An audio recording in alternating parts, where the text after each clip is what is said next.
Hello and welcome. I'm Father Greg Carlson, and I'm happy to walk with you today through the exhibit Thundering Tortoises and Horrified Hares, an exhibit of the Carlson Fable Collection in the on-campus Lead Gallery at Creighton University. As we enter the gallery, I want to tell you something about the background, about the collection in this exhibit, and then show you two lovely works rising out of fables. About 35 years ago, I began collecting fable books and objects. Flea markets and used bookshops around the world offered surprise after surprise. Today, the Carlson Fable Collection at Creighton University, housed in Reinert Alumni Library, includes over 9,000 books in 64 languages and thousands of diverse objects. This lovely artwork was created by the staff of Creighton's Window magazine some 20 years ago, when the Jesuit community and I gave the growing collection to Creighton, and Creighton in turn began to support the development of the collection.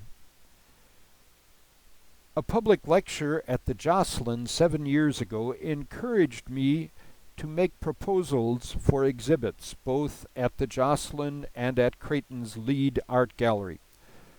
Both were accepted, and the curators were good enough to time the exhibits to come together. And so what we have now is a collaborative enterprise between curators, faculty, and students at the Jocelyn and Creighton. While the Jocelyn exhibit showcases significant books and works of art, this student-curated show at the Lead Gallery offers a different glimpse into Aesop in popular culture. This past semester, with Dr. Aaron Walczak-Averett, Associate Professor of Archaeology in the Department of Fine and Performing Arts, I taught a team-taught course in the honors program. Working closely with Jess Benjamin, the director of the Lead Art Gallery, we led 20 students through the process of designing, curating, and installing this exhibit, together with the Jocelyn show. This exhibit invites visitors to ponder what happens when Aesopic stories enter popular culture. What does it mean when fables are used on toys, advertisements, collectibles, household items, or fabrics? From plates to Hermes scarves, from puppets to records, these objects and the wonderful and surprising diversity of responses to simple stories depicted on them, we hope will delight and surprise you in your visit. This image, which I first obtained through eBay from the artist Adam Rhine in 2003, gives a good sense of the show. Here is a thundering tortoise, so unlike that in the fable, roaring by the hare,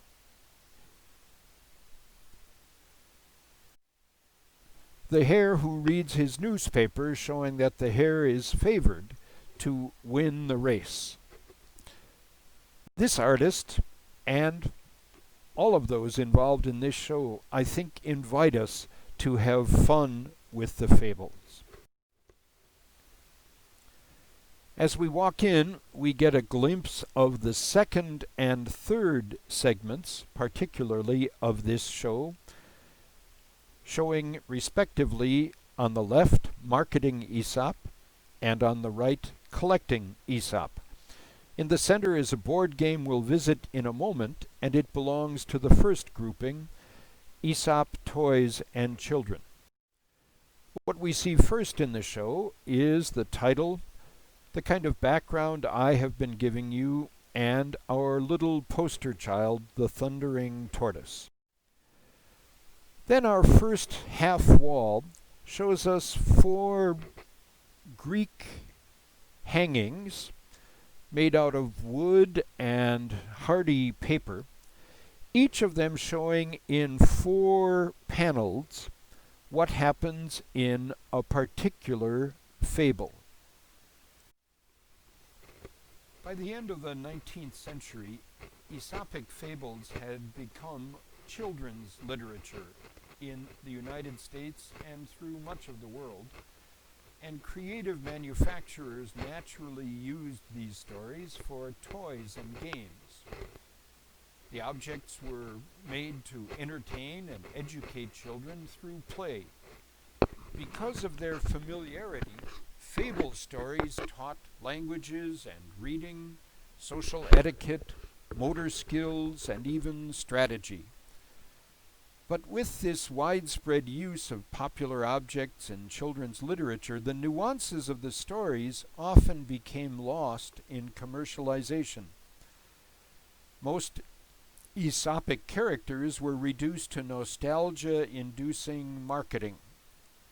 The fable's original morals, especially the more difficult ones, no longer shaped the stories.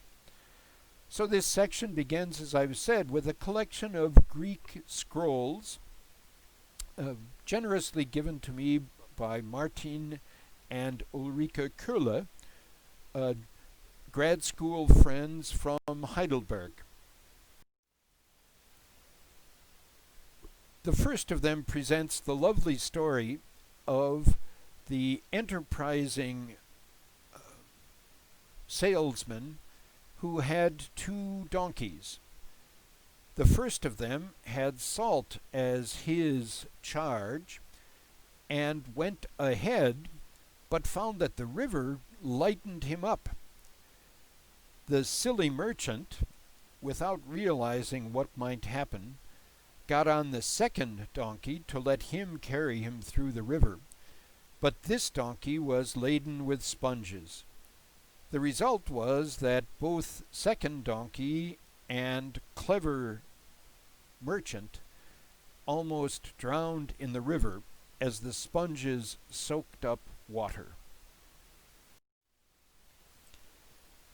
The second of these scrolls presents the well-known story of the fox and the stork.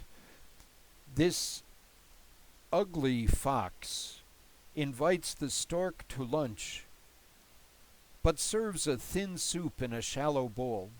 The stork, with his long beak, can do nothing with this soup. And the fox says to him, "Well, I'm sorry you didn't like what I offered you. I guess I'll have to eat all of it myself." The stork doesn't let on that he is insulted, but invites the fox to come to lunch with him the next day. The fox, however, serves up a kind of a stew in a tall vase or bottle. The fox can do nothing with it. The stork puts his long beak down in and enjoys lunch and says to the fox, "I'm sorry you didn't like what I offered. I guess I'll have to eat your portion as well as mine." A few fables underscore lessons of kindliness, of friendly behavior between animals. One of those has a friendly dove noticing an ant struggling and probably drowning in the water beneath the dove. And so he picks up a branch or a stick or even a blade of grass and tosses it into the water where the ant can climb on and make his way back to the shore. The next day, the ant notices that a hunter is about to shoot the very dove who had helped him the day before. The ant rushes over to the heel of the hunter, and in the nick of time, just as he's ready to shoot, the ant bites him, and the dove can escape being shot. This last one shows the famous fable of the milkmaid. The owner of the farm has graciously granted her the profits from a full pail of milk that she, like all rural girls in lots of parts of Europe, carries on her head. As she's going to market, she's dreaming of what she will do with the profits. First, she'll buy a rooster and a hen. She will have chicks galore and eggs, and pretty soon will make so much money that she will buy a pig, the pig will have piglets, and before long she will have her own cow and will be making all sorts of profit from the milk. She'll buy herself a new dress, and everyone at the county fair will want to dance with her, but she'll just shake her head and say no. She shakes her head, and the pail of milk falls. She was counting her chickens before they were hatched, and now she's left to cry over spilled milk. There's lots of ways of telling this story. This one probably suggests that she was so enraptured with thinking about the profits she'll make that she stumbles on a stone in the road. The next wall presents a variety of toys using fables. The first of them is a good old Viewmaster, a beloved toy from the childhood of many of us, with its flat discs here shown on the right, and the plastic apparatus with a lever that moved around the discs, always showing two stereoptic views of the same scene so that it was a 3D viewer. Students photographed some of the scenes that people would see through this Viewmaster.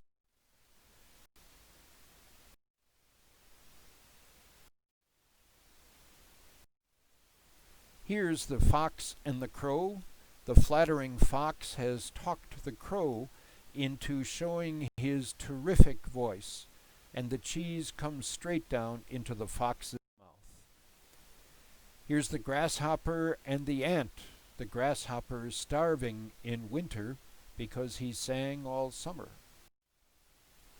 Here's the dog who had a bone in his mouth and was on his way to enjoying it when he walked over a plank on above some very clear water. And he saw, of course, another dog with another bone in his mouth, and immediately lurched at that dog to get the bone that he had. And of course, it was his own reflection, and he lost the bone he had in trying to gain more. Here are the mice that had dreamed of belling the cat.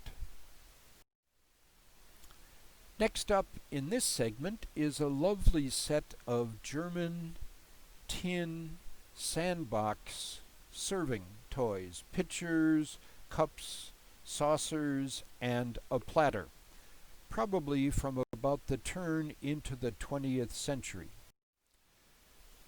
It's gotten good use, as we can see by the wear and tear around this fox looking at the grapes that he would love to get and cannot get. He's about to call them sour grapes that he would not have wanted anyway. The pitcher and cup both show us the fable we've already seen of the stork able to eat out of a long, tall vase. A great fable to put onto utensils for serving and eating food, even if in a sandbox setting. Here's a set of 5 matrushkas done late in the 20th century. Each of the 5 shows a different fable. Here again is the fox and the crow. The flattering fox will soon get the meat that the crow has in its beak as the crow opens up his voice to sing. Here's the grasshopper and the ant. The grasshopper, probably in this summer scene, asking the ant why he keeps working and won't play with the grasshopper. Here's a frog probably blowing himself up to try to be as big as an ox, with a friendly frog saying, "No, don't blow yourself up any further. You're nowhere near as big as that ox." Here are the town mouse and the country mouse, probably enjoying the country scene. At least the country mouse is enjoying the country scene. The city mouse or town mouse is about to say, "Come to the city and I'll show you how to live." Here's a lovely paper book cabinet. The cabinet itself made out of heavier paper, but including inside it all sorts of little volumes, one after the other, of the fables of La Fontaine. Done in the mid-20th century, this is a reminder of how beloved La Fontaine's fables are to the French. They keep on publishing them in all sorts of forms. Jean de La Fontaine in the 1600s is the second best-known fabulist in the Western world after Aesop. Here's a set of cubes, picture cubes, 6-sided picture cubes with a lovely wooden box containing them, done in China, again in the mid-20th century. The 6-sided cubes will move together to form 6 different pictures depending on which side of the cube is used. This is a variation of the common fable of the wolf in sheep's clothing. Here it's actually a wolf in goat's clothing. The story says that the wolf happened to find this empty skin and decided it was his way to wreak havoc with the herd. He clothed himself in the goat's clothing, got into the herd, and was ready that evening, when the shepherd would be away, to eat all the goats he could find. Strangely, though, that evening the shepherd was particularly hungry, and he looked for the largest goat he could grab in the dark as he was ready to go off to cook his dinner. He got this goat, discovered the wolf, killed him, and hung him up as evidence for any future wolves who might think of getting into his herd. Here again is a wolf in sheep's clothing, a lovely puppet from the 1960s. And last amongst the toys and games is a board game with a wind-up tortoise who moves around the central circle, and we contestants in different colored rabbits are trying to find our way around the course to beat the tortoise.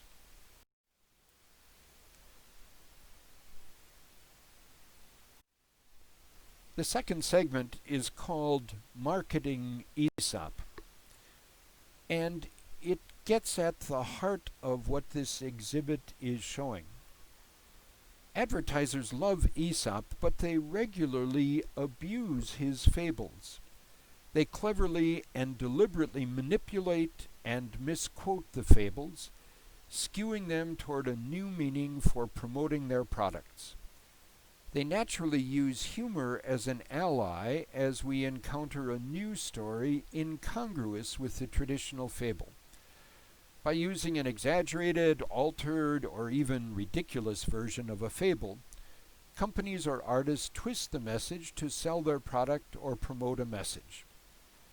The works in this section are presented in chronological order from the left to the right in the top row, and then again across from left to right in the bottom row.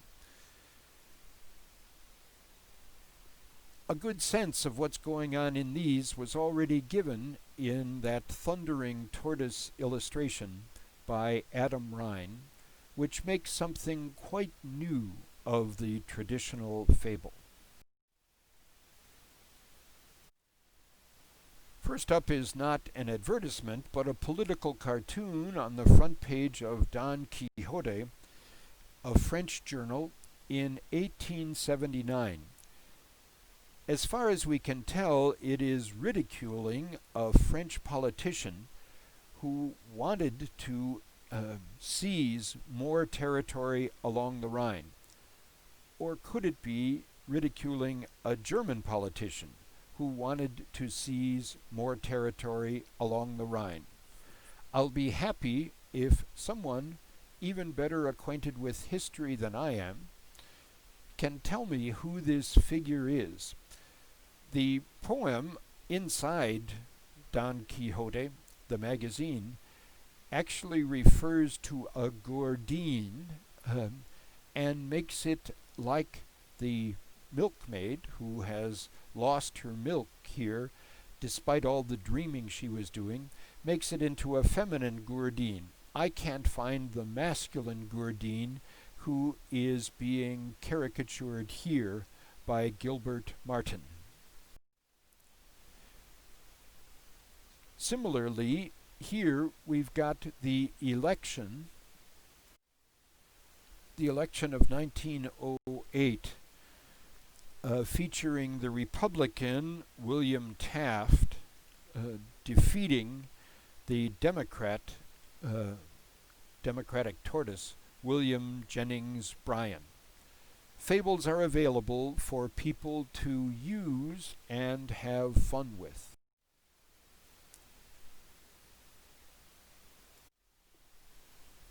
Here we see the tortoise and the hare racing. The tortoise is smoking some velvet tobacco. And the ad reminds us that a race ain't all in getting started first. Velvet takes 2 years in getting developed to be the kind of tobacco you want to smoke.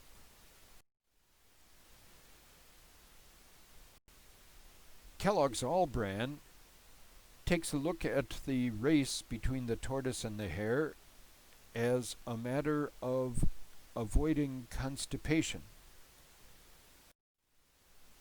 People differ about constipation. They tend to praise not the fast-starting hare, but the slower-going tortoise. Mercury compares itself, of course, to the fast hare that can outfly any other car. The rabbit is built for speed, and so is the Mercury. By the way, this one, if you get a chance to see it, says that fleet-footed, nimble, and alert, the rabbit can beat the turtle every time, no matter what the fable says. So much for Aesop. Here we find Barbasol shaving cream reaching to the fable of the wind and the sun. That fable has the wind boasting so much that the sun finally says, "Let's have a bet to see who's stronger." The wind quickly agrees, and they agree to see who can get the coat off of a traveler. The wind blows as hard as he can, and the traveler only gathers the coat around himself more snugly. The wind finally says, "Well, I can't do it, but surely you cannot either." And the sun says gently, "Let's see." And so the sun comes out and begins to shine on this traveler, who first loosens his coat and soon enough takes it off himself. Persuasion beats force. So Barbasol tells us that its shaving cream isn't forceful, it's persuading. A soothing shaving cream that persuades your beard to leave your skin without bite or burn or sting. And there's sunshine in your life where there's a Barbasol blade in your razor singing through your Barbasol softened beard. All of this and a lovely young woman whose skirt is the object of the wind's blowing.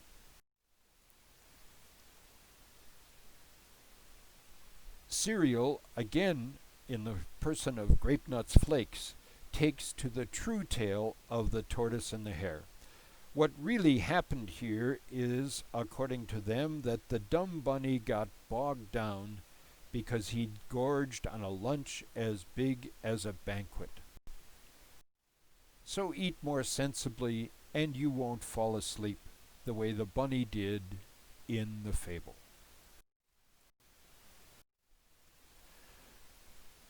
Here's an advertisement, if you can believe it, for shirts and pajamas. Going back to the fable of the fox and the grapes, where the fox couldn't reach the grapes and so said they were sour, and so we have our expression, sour grapes. This advertisement says there's no sour grapes in this bunch of pajamas or shirts. They're all honeys.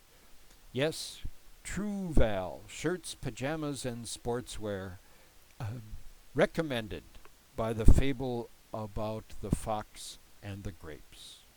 That picky heron, don't hesitate to grab the best stuff right away when it appears. And of course, Doxa is the best stuff amongst watches. Metropolitan Life assures us that the real issue here is that the tortoise had lower blood pressure because he was slow and steady, and so that's why he won the race. Here's an advertisement for a particular kind of cap on liquor and wine, to let you know how important it is that you have a good pilfer-proof closure, which you can get from an Alcoa aluminum cap. This advertisement creates 5 new fables. For example, the llama that took it on the lamb, or the water buffalo that almost fell off the wagon, to let you know how important it is to have an Alcoa pilfer-proof closure.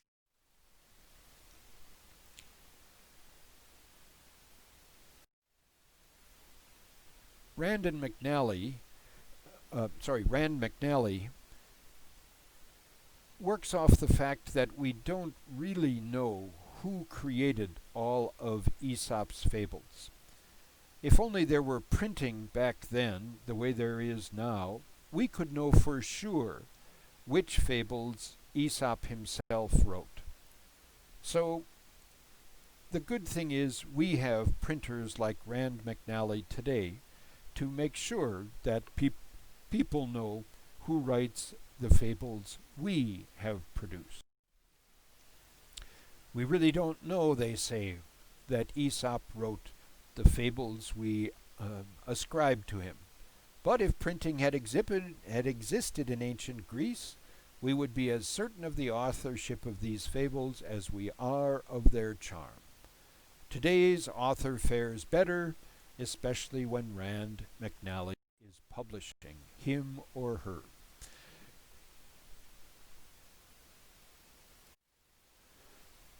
The Francis DuPont Company in 1965 creates a fable letting you know how important it is to get good printers like Francis DuPont. The llama wrote himself a letter. When someone asked, "What did you write?" the llama answered, "I don't know. I won't get the letter till tomorrow." The familiar isn't always the known. So, go to Francis I. DuPont to get the securities you need to get. Sorry, they're not a printer. They are a member of the Wall Street group, and they will be happy to sell you stocks and bonds. The familiar isn't always the known.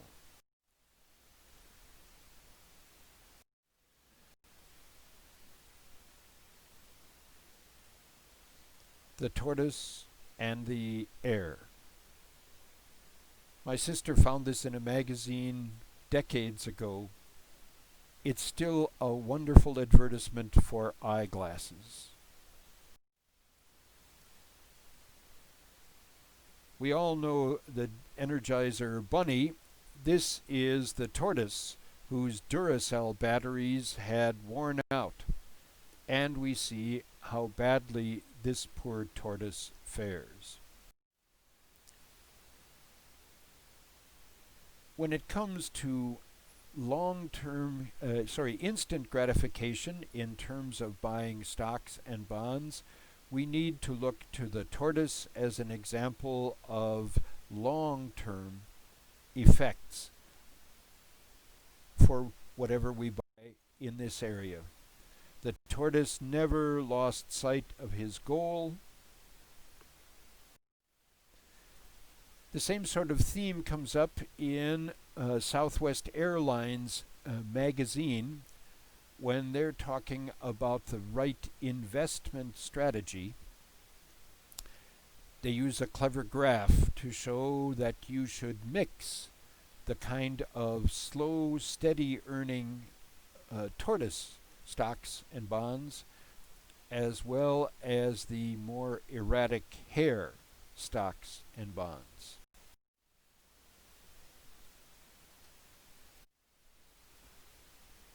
Our third section takes us into the world of collecting.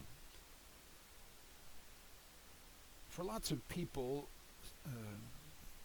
Aesopic fables were well known, and as mass production took over in things like the reproduction of cards, postcards, trade cards, stamps, and all the paraphernalia around stamps, the urge for people was not to have one toy or one book, but to collect a whole series of cards or stamps or records. So this display gets into the appeal of collecting by taking, in several cases, a number of cards from one series, in one case taking cards from 5 different series bearing on the same fable, and looking at some of the envelopes and stamps that came out from various countries. The objects in this part of the collection come from the United States, France, Greece, Hungary, Russia, and Niger.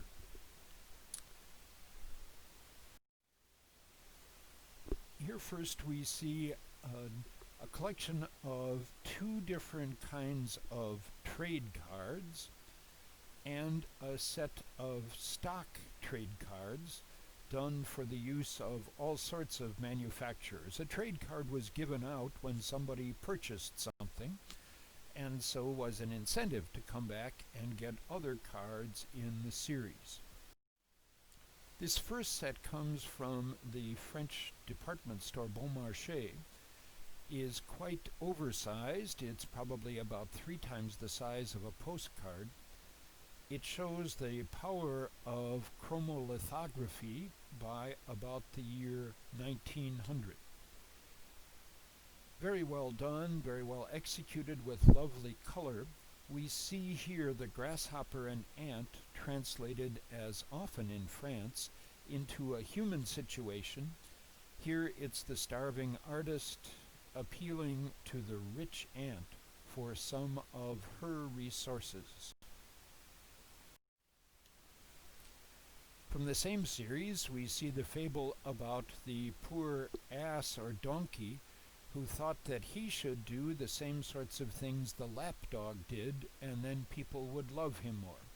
So here he is about to try to jump on his master's lap and lick his face. But to dramatize this simple animal fable, we have high-class French aristocracy in lovely costume responding to the animal's unwanted overtures. And here again is the milkmaid crying over her spilled milk with black and white or blue and white dreams inserted into the picture as she's crying over her spilled milk. Phosphatine foliares, a kind of energy or health drink, did similarly large cards, again around 1900 or 1910.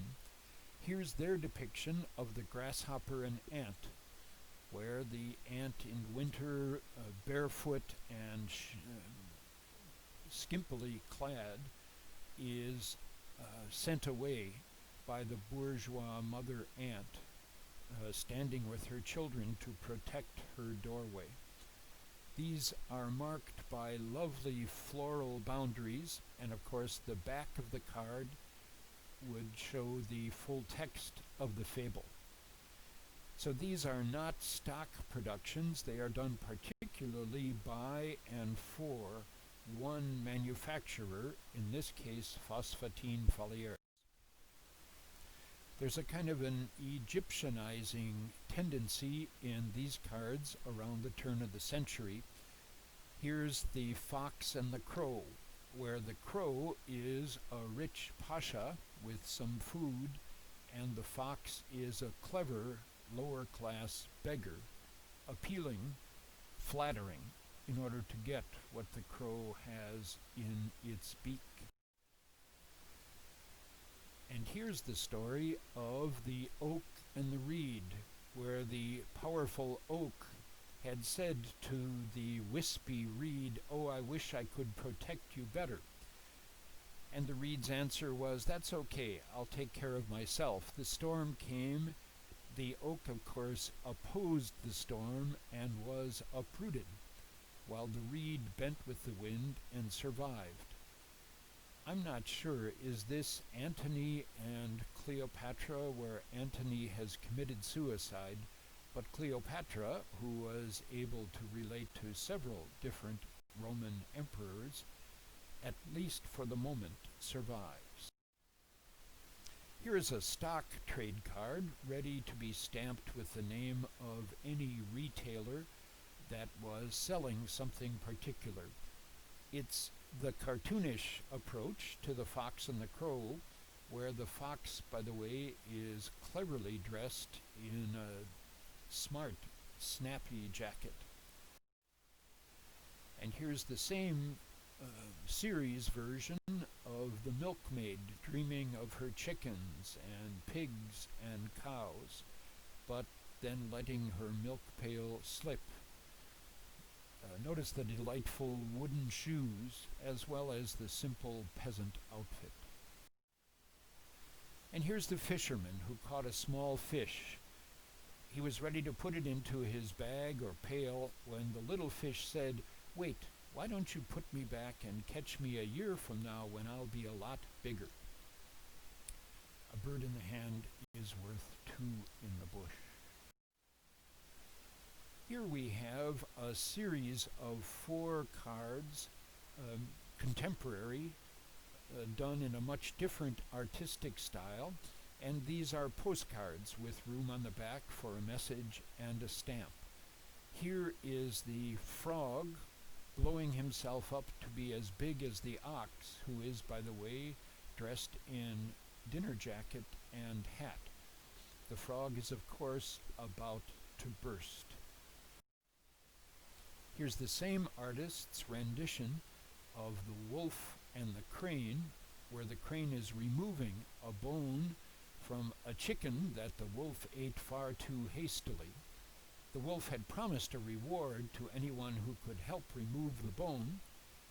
When the crane did remove the bone, she stood there and asked, "And so what is my reward?" The wolf snarled back, "You had your head in the jaws of a wolf and got it out again. That's all the reward you're going to get." Here is the clever fox, ready for any one of a number of fable adventures. And one more from the same series about the country mouse and city mouse. Here you've got the dapper city mouse on the left, who can enjoy rich meals and good wine. The simple country mouse has had enough of frightening city life and is on the way to returning off to the right to his simple fare, but consumed in peace. The student group that looked into postcards and stamps and trade cards gathered 5 postcards from different series, each bearing on the same fable of the fox and the grapes. I never thought that there would be a French girly postcard from World War I times illustrating this fable of the unattainable grapes. But there it is. A soldier is reaching up to the pretty girl and is soon going to say, "Oh, I didn't want her anyway." Sour grapes. Here's the same scene done in an old engraving reproduced by the American School at Athens as a series of postcards. Often the grapes that the fox cannot obtain are hanging on a trellis or a bower like this. Here's Benedictine brandy, where the monks are advertising their great liqueur with the fox and the grapes. In this case, it's not grapes that are unattainable by the fox on the left, it's some of the great Benedictine brandy. And what we see in the background is the huge storing places for the monastery's ample reserves of terrific liqueurs.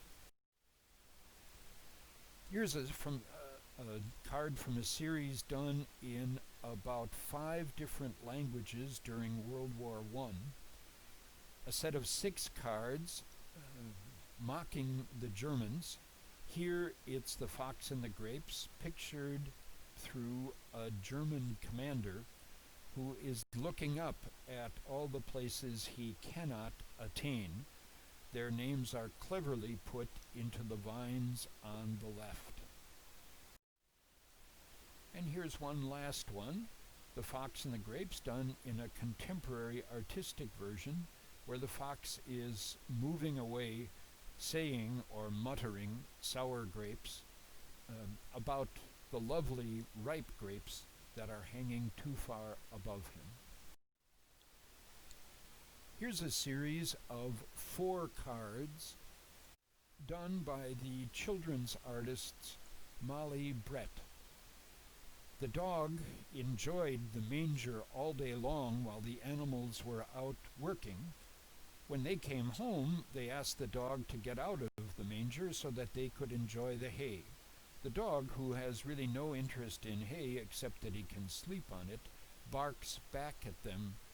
He keeps others from the resources they need, even though he doesn't need them himself. That's a dog in the manger. Here's Molly Brett's version of the hare and the tortoise, including a beginning scene where the hare is getting far ahead of the tortoise, but the final scene where the tortoise comes across the finish line first to the acclaim of the other animals. And here's Molly Brett's version of the fox and the grapes, including, down at the bottom, a clear indication that this fox leapt for them, in fact got exhausted over leaping for the grapes.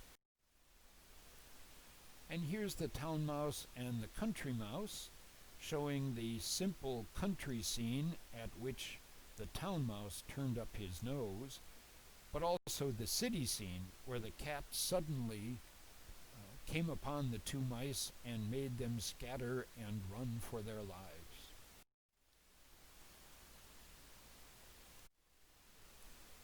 Stamps provide another great resource for collectors. And often, on the first day of issue of a stamp, the country issuing them will also have envelopes, postcards, and of course a cancellation sign that says it's the first day of issue. Here we've got the Republic of Niger showing us the fox and the crow in lovely green, brown, and black, with an envelope that echoes the stamp perfectly. And here from the same series is the story of the lion and the mouse. The mouse ran over the lion while the lion was taking a nap, and the lion caught him and was ready to eat him when the mouse said, "Wait, save me, and I'll be able to pay you back." That amused the lion so much, as he was waking up from his nap, that he let the mouse go, smiling and laughing over the impossible payback that the mouse had suggested. But lo and behold, a couple of days later, the mouse heard a roar that he recognized and ran to find the lion caught in a hunter's net. The mouse went to work with its sharp little teeth, freed the lion before the hunter could come back, and so little friends can be big friends. Here once again, the envelope echoes the stamp, though with a change in the text that's no longer added on the envelope. The same is true of a number of series of French stamps and the envelopes that go along with them. In 1978, the French, for the benefit of the Red Cross, issued two stamps, the Tortoise and the Hare and the Town Mouse and Country Mouse. Here's an envelope that shows Jean de La Fontaine from the 1600s entertaining animals about whom he would write his delightful fables. We see the stamp on the right of the two mice, the Town Mouse and Country Mouse. On the left, we see a lovely illustration of them at the city banquet before they're interrupted by a cat or a dog or a servant. And here from the same series, with the stamp showing the tortoise and the hare, we see the hare resting and smelling flowers along the way, while the tortoise keeps up his slow but steady pace.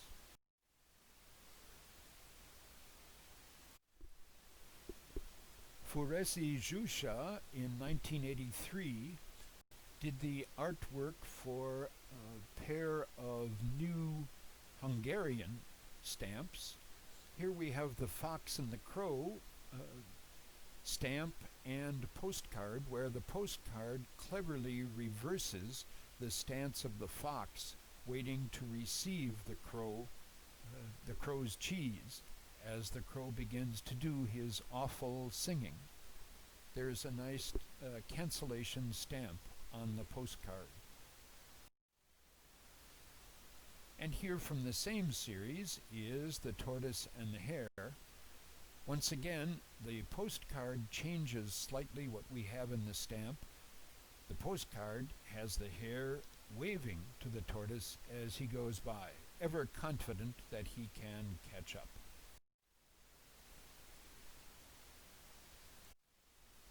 In 1987, Greece issued 8 different fable stamps, and along with it, an envelope showing Aesop with a number of the fable scenes that are illustrated on those stamps. Here's the 8 stamps, starting in the upper left with the fox and the grapes, and moving through to the lower right, tortoise and hare. The French returned to a set of stamps in 1995 illustrating La Fontaine and some of his fables, and they produced series after series of postcards and envelopes that went along with the stamps themselves. Here you see one of the stamps in the upper right corner. The crow is just letting go of the cheese and the fox is about to snap it up. What you see on the left on the envelope is a different artist's more traditional rendering, perhaps from above, seeing the cheese fall from the crow's mouth from the crow's beak towards the fox's mouth. Another stamp in the same series shows the frog bloatedly expanding in the stamp at the upper right, and again a more traditional handling of the scene that shows the oversized frog getting larger and larger.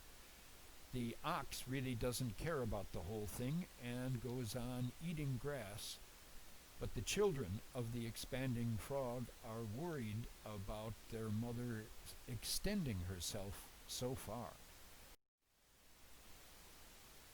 Here's several of the stamps in that series, including a sort of table of contents of them, and a picture of La Fontaine, which actually becomes a stage on which the characters in his fables act. In this particular stamp, under the face of La Fontaine, you see the town mouse and country mouse. In the stamp at the right, you see the rather weird presentation of grasshopper and ant that's on the stamp in this series. But on the left, we see a more traditional version where the grasshopper, freezing in winter, comes to the ant's storehouse only to be rejected. And then there is the wolf and the lamb. The stamp on the right shows us the lamb drinking water as the wolf begins to make accusations, all of them inaccurate, against the lamb. The more traditional picture on the envelope at the left shows the snarling wolf's attitude towards this poor lamb. When a lamb meets a wolf in Aesop's fables, it's not going to go well for the lamb. And here's the tortoise and the hare. On the stamp, we see the tortoise coming across the finish line, ready to break the ribbon at the finish, and the hare, of course, trying to catch up. The larger scene on the envelope for this first day cover is the tortoise passing the negligent hare, more concerned with eating than with finishing the race. The finishing flag is just showing on the right of this illustration.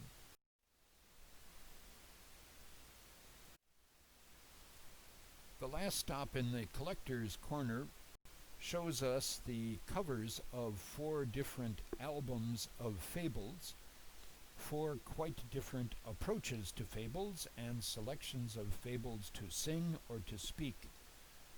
While the show is going on, one of those records, the one done by the Smothers Brothers, is playing constantly. Let's take a look at each. Here is a volume of French fables, of course, on a 72 RPM record. This record was recorded by various French artists around the 1970s. Here's the Fables of India from about the same time, done by Kedman and accompanied with music.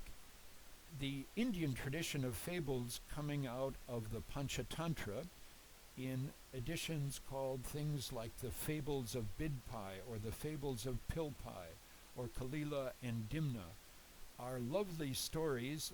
By contrast with Aesop's fables or those of La Fontaine or other Western artists, these fables are integrated into a frame story and work at many different levels, where a character in one fable might well be telling a fable to another character, and that will itself include another fable. It's a fascinating tradition that complements Western fables. Many of them were picked up by La Fontaine in the later books of his 12 books of fables. Here's fables transformed into songs by George Mysells. And here's the Smothers Brothers' way of doing Aesop's fables. I'll try to play something of that record for you as we take a look at the coming 2 sections, the last 2 sections of this exhibit, and get an overview of the things they're going to offer.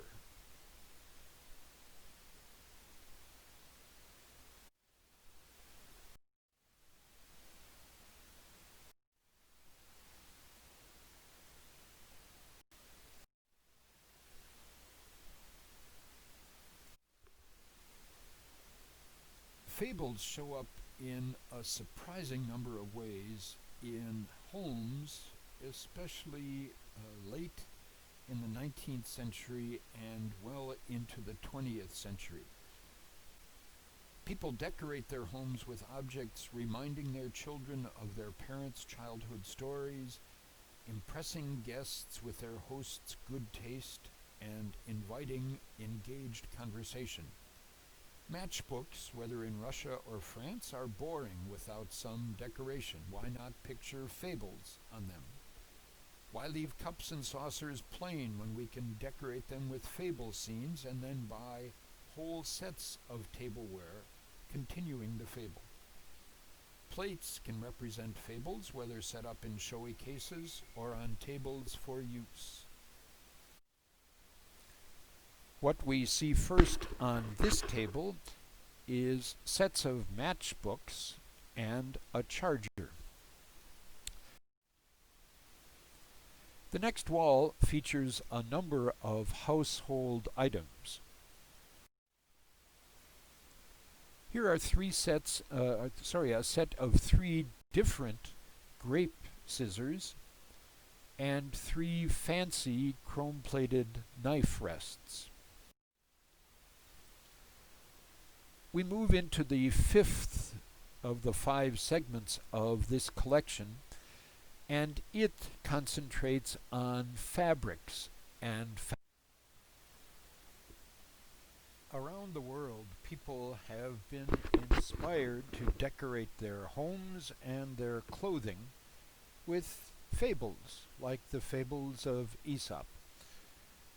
In this last segment, dealing with fables, fabrics, and fashion, we find molas from Panama, decorations from Wales, scarves from England, France, and the US, fan screens from France, a gorgeous old embroidery from France, neckties from the US and England, and a lovely pair of banners depicting classical French fables. People like to decorate their homes and themselves with well-known fables. They become conversation pieces, signs of taste, signs of prosperity. Let's dig into the specific exemplars the students have chosen. The oversized matchbooks are the kind of things that would contain very long matches, I suppose, for starting fires in a fireplace. Here is the fox and the stork on these reproduction facsimiles using art taken from posters or broadsides in the late 1800s. A companion piece shows the fox and the grapes, again probably from about the 1890s in a recent reproduction. These are matchbooks done in France. They were done by Allumette Seita in France in about 1950, and of course they form a complete set, and the challenge would be for any collector to get all of them. The same is true for this nicely boxed Russian set, done of the fables of Ivan Krylov. Krylov would probably come next in the top fabulists list. That would be started by Aesop, and second would be Jean de La Fontaine. Third would probably be Ivan Krylov, who reproduced many of Aesop and La Fontaine's fables, but then added a number of his own. Some of the traditional ones you can see here are at the upper left, the fox and the grapes, the upper right, the fox and the crow, and in the bottom row, the third from the right, the wolf and the crane. Here's a magnificent charger from perhaps 1900, the sort of thing that would have been used at Downton Abbey. It's a very heavy piece made of brass, uh, probably used to serve various foods, maybe with a kind of uh, linen or something put over it. It's meticulously done. At the center is an image of Aesop with the nice Greek name Isopos below. That is surrounded by three typical fable scenes.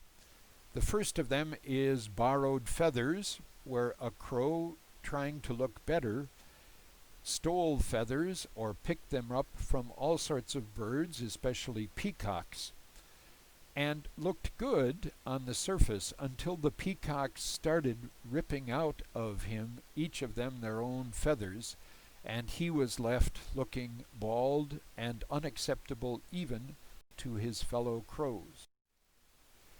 Here's the sad story of the sheep who gave in to the wolves' silly proposal that the dogs were the only problem between the wolves and the sheep. The sheep dismissed the dogs, and you can guess at the banqueting the wolves did on sheep after that.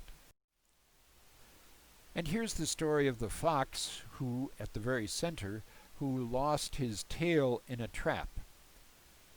And next appeared, urging his fellow foxes that this was the new fashion to go tailless.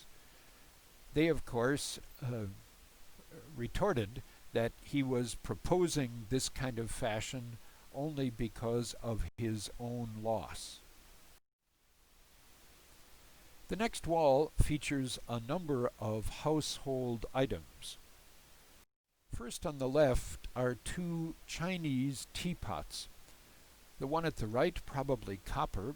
The one at the left, perhaps some aluminum alloy. Our best thinking is that one of these is original and may go back even beyond the 1800s, and the other is probably a contemporary facsimile copy. Both of them found on eBay, and both found picturing the tortoise and the hare.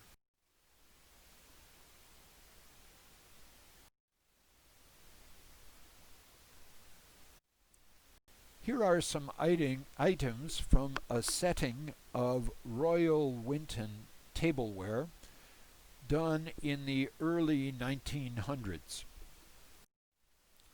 The cup has a beautiful rendition of the wolf arguing with the lamb, that the lamb is muddying his water or ate his grass or cursed him, all of which the lamb can reject because they're simply non-factual. The wolf then drags the lamb into the woods and slaughters him. Here's the lion and the mouse. As the lion needs the mouse to go, there's the mouse at work down at the bottom, and will soon snap that first rope, and the lion will soon be free. Here inside the dish on a plate, a soup dish, we see the same scene of the wolf and the lamb. The nice moral here is when you have made up your mind to quarrel, it is easy to find an excuse.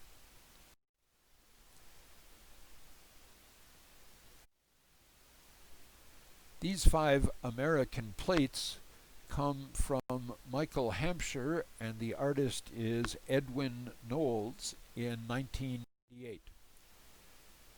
Here is the lion freed by apparently a whole group of mice in gratitude for the way the lion had spared the one of them that got away.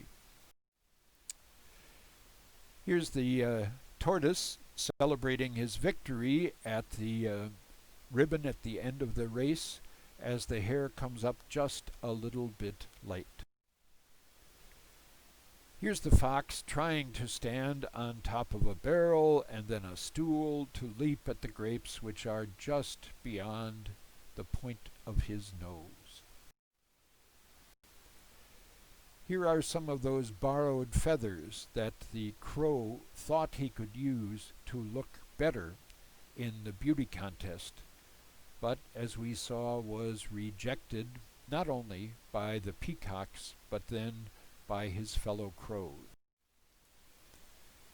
Here is the first golden egg, surprising the man and woman of the house and the other animals. After a few of these golden eggs, the man and woman will lose patience and want the whole load of gold that's inside the goose.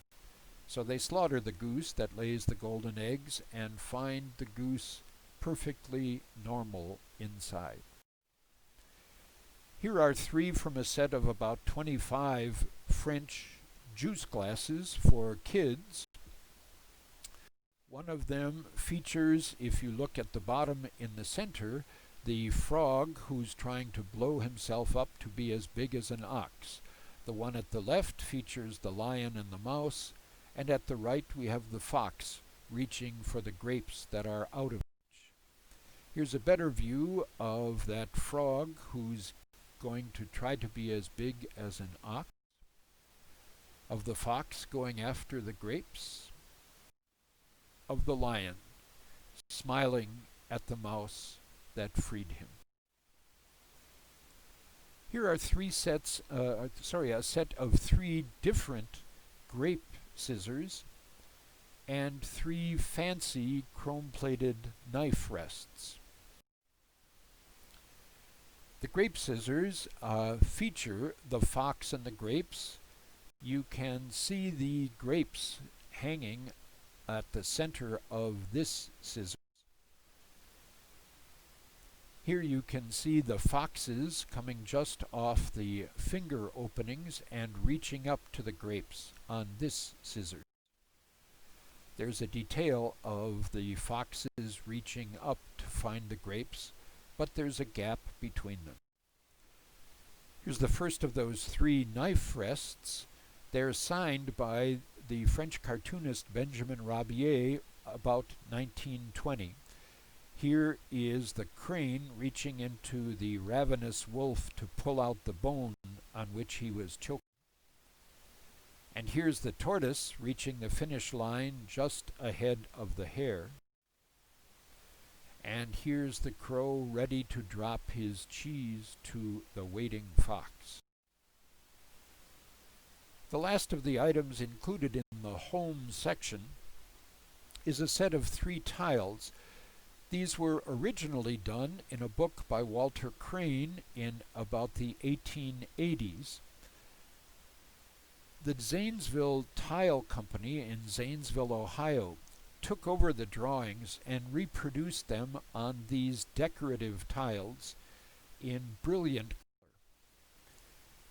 Here's the sad story of the lion who fell in love with the young woman and asked her father if he might marry her. The father said, "Oh, you would bring great honor to our family. It's just that I'm concerned that you might hurt my tender daughter with those sharp teeth and those vicious claws of yours." "No problem," said the lion, and he went off and had his claws and teeth removed. He came back to ask for the daughter's hand, and the farmer pulled out a club and beat him mercilessly. The peacock complained to her protectress, Juno, queen of the gods, because she had such an awful voice by comparison with others. Juno reminded her that she had brilliant feathers, was perhaps most beautiful amongst all the birds. "Oh, but I can't live with this awful voice," the peacock complained. Juno, getting angry, said, "Listen, not everybody has every gift. You'd better be happy with the gift you have, or we'll take that away from you, and you'll have no voice and no beauty." A wagon driver had the misfortune one day that his wagon got deep into the mud, and the oxen pulling the wagon couldn't pull it out. So the wagoner fell to his knees and prayed to Hercules, "Oh, please, save my wagon and pull it out of the mud." Hercules' answer was, "Well, I might do that, but first you've got to put your shoulder to the wheel. We gods help those who help themselves." We move into the fifth of the 5 segments of this collection, and it concentrates on fabrics and around the world, people have been inspired to decorate their homes and their clothing with fables, like the fables of Aesop. In this last segment, dealing with fables, fabrics, and fashion, we find molas from Panama, decorations from Wales, scarves from England, France, and the US, fan screens from France, a gorgeous old embroidery from France, neckties from the US and England, and a lovely pair of banners depicting classical French fables. People like to decorate their homes and themselves with well-known fables. They become conversation pieces, signs of taste, signs of prosperity. Let's dig into the specific exemplars the students have chosen. Here are 2 molas from Panama. In a mola, layers of cloth are sewn together first, and then parts of them are cut out to reveal successive layers, giving a lovely layered look that is multicolored. In this upper one, we see the crane and the wolf, with the crane's beak reaching down inside the wolf's throat to find the bone. Beautiful colors. And here's the tortoise and the hare, also done in very lively colors, where we can see outlined around the 2 characters several levels of cloth very carefully cut out. These 2 items are called each an écran à feu, a screen for the fire. The idea was that in a fancy French home of the 1800s, delicate women would hold the screen in front of their face to protect them from the harsh flames of the fire keeping the room warm. These are particularly finely done, with the tassels all the way around, and then lovely, careful needlepoint work. Here, displaying the fox and the crow, le renard de la cigogne, the fox, le renard de le corbeau.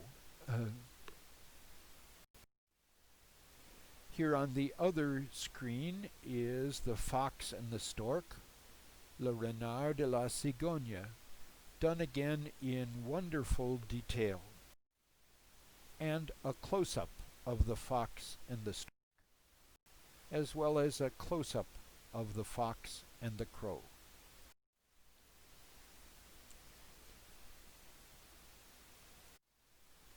Castel Coch is a 19th century Gothic revival castle in South Wales.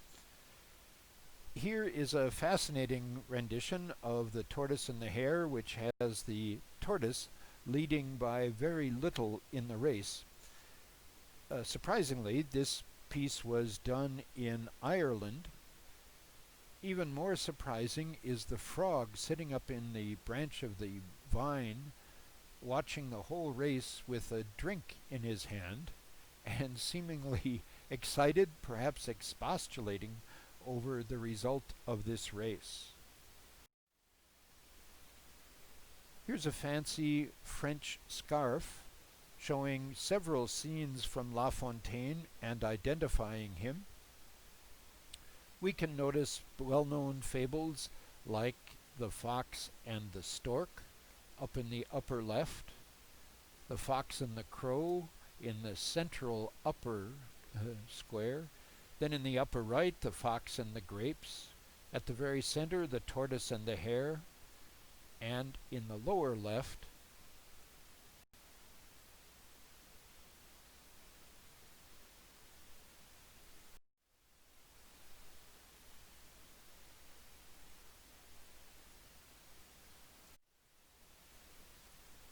here is an American scarf depicting the race of the tortoise and the hare. It works in a concentric fashion around the central moral. One can see the start of the race at the upper left, move all the way around with text surrounding the parts and phases of the story until the finish line. There at the center is the traditional moral, slow and steady wins the race. Here are two neckties, one of them from Hermes and one from Brooks Brothers.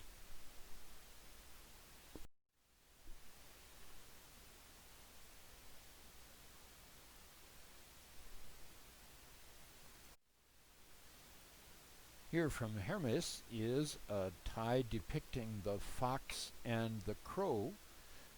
Notice that in each of the characters has two stances. There's one where the fox looks up expectantly at the crow. There is another where the crow looks down on the cheese he's given up and the fox is running away with it. Here's a Brooks Brothers tie depicting the tortoise and the hare in all sorts of little figures on a lovely tie. Then there's this French needlepoint, well worn, perhaps from the 18th century, showing the fox and the stork. Might it have been on a pillow or perhaps upholstery on the back of a very well-used chair. Here's a close-up of the two, with the fox, the well-worn fox, licking up the good stuff that he has provided in a shallow dish, while the stork stands by.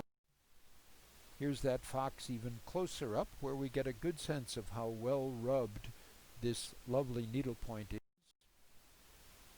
And here's the stork standing and watching because he can do nothing with the meal that the fox has offered him. We step back out to the front of the exhibit, and what we may have noticed on the way in is that there are two lovely French banners laid out on the receptionist's table. These banners are each divided into about 6 fable pictures of the fables of La Fontaine. I have selected 3 of them for a closer look. Here we find the dog who had a piece of meat in his mouth but saw another dog, as way back on the Viewmaster disc at the beginning of the show. This dog saw that other dog in the water holding a piece of meat or a piece of bone and lunged to get it, only to lose the one he already had. Here's the frog blowing himself up to be as big as the ox. Here's the wolf across from the lamb at the river, ready to accuse the wolf and devour him no matter what. The wolf ready to accuse the lamb and devour him no matter what the lamb says.